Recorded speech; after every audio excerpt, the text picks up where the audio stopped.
Ate Diwata, congrats.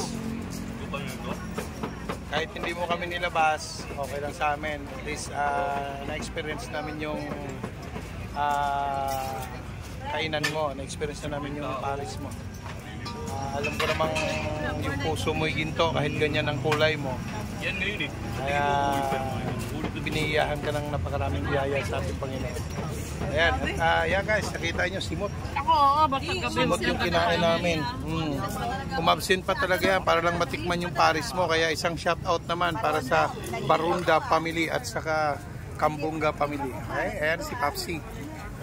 Guys, yung process niya, napakabilis kasi tuloy-tuloy ang gayat. Mahaba man ang pila, pero hindi kayo maantala ng matagal. Gawa ng may nakagayat na nakabawol na ng mga baboy, chicharon. Dampot ka na lang ng dampot.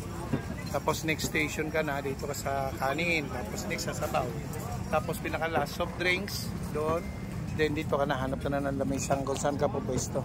Medyo mainit lang kasi yung tent at saka tanghalin tapat kasi, pero paggabi dito napakaganda kasi malamig. Talaga. Ayos, congrats sa iyo, Ate Diwata. More blessings na lang sa iyo. Bye-bye.